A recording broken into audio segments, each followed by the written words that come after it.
Hello everyone, welcome back to our channel শান্তনুর সাথে blogs. তো তোমরা সবাই কেমন আছো? আশা করছি তোমরা সবাই খুব ভালো আছো, আর আমিও খুব ভালো আছি। তো সোশ্যাল মিডিয়াতে আমি দেখছি কদিন ধরেই একটা কন্ট্রোভার্সি চলছে, সেটা হচ্ছে রাহুল আর অনন্যাকে নিয়ে। তো আজকে কিছুদিন আগে আমরা দেখেছি রন, প্রীতি আর তার দিদিকে নিয়ে কন্ট্রোভার্সি চলছে, আর এখন দেখছি আমরা রাহুল আর অনন্যাকে নিয়ে কন্ট্রোভার্সি। তো আমি এটাই বেসিক্যালি বলতে চাই যে যে যেটা ভালোভাবে বোঝে সে সেটা করছে। তো যেটা বলার, তো চলো আমরা সেই অনন্যাকে একবার দেখে আসি, সে কে। তো চলো সেই অনন্যাকে আমরা একবার দেখে আসি। তো দেখো উপরে স্ক্রিনে একটা ছবি দেওয়া আছে অনন্যার, এই হচ্ছে সেই অনন্যা।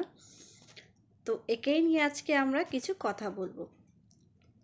আর এখন আমরা জানতে পারছি অনন্যা একটা কৃষাণ নামে ছেলের সাথে বিয়ে করে নিয়েছে। তো এটা ফুল আমি দেখেছি ইনস্টাগ্রাম থেকে। ইনস্টাগ্রামে একটা ভিডিওতে আমি দেখেছি অনন্যার বিয়ে হয়ে গেছে। তো আগের ভিডিওটাতে আমি দেখেছিলাম যখন আরেকটা ছেলে, কৃষাণের আগে যে ছেলেটার সাথে বিয়ে হয়েছিল তার সাথে যে মানে রিলস ছিল, সেই রিলস একটাও ওর ইনস্টাগ্রাম বলো ফেসবুক বলো কোনো কিছুতেই পাবে না, সব ডিলিট করে দিয়েছে। আর যেটা ও এখন যাকে বিয়ে করেছে, তো সবাই ওকে নিয়ে রোস্ট করছে, আর রাহুলকে নিয়েও রোস্ট করছে।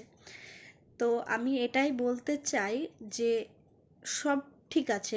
তো আমি এটাই বলতে চাই যে অনন্যা এত রোস্ট দেখছে, কোনো রিপ্লাই কেন করছে না? আর রাহুল দা তো দেখলাম আমরা সাইবার ক্রাইমে গিয়ে কেস করেছে ওই ছেলেটার নামে।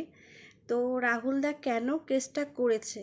কারণ যে যার পার্সোনাল লাইফ সোশ্যাল মিডিয়াতে আনতে চায় না। তো ওই ছেলেটা তার রাহুলদার পার্সোনাল নাম, যেটা রাহুলদার আসল নাম রাহুল নয়, আর সোনাইদির আসল নাম সোনাই নয়, ওর নাম বুলটি চক্রবর্তী।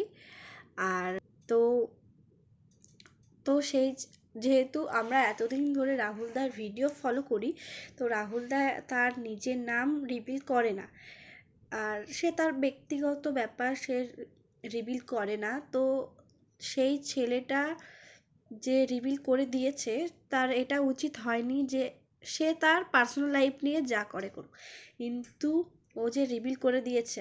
আর হিন্দু মুসলিম এটার মধ্যে কোনো ম্যাটার করে না।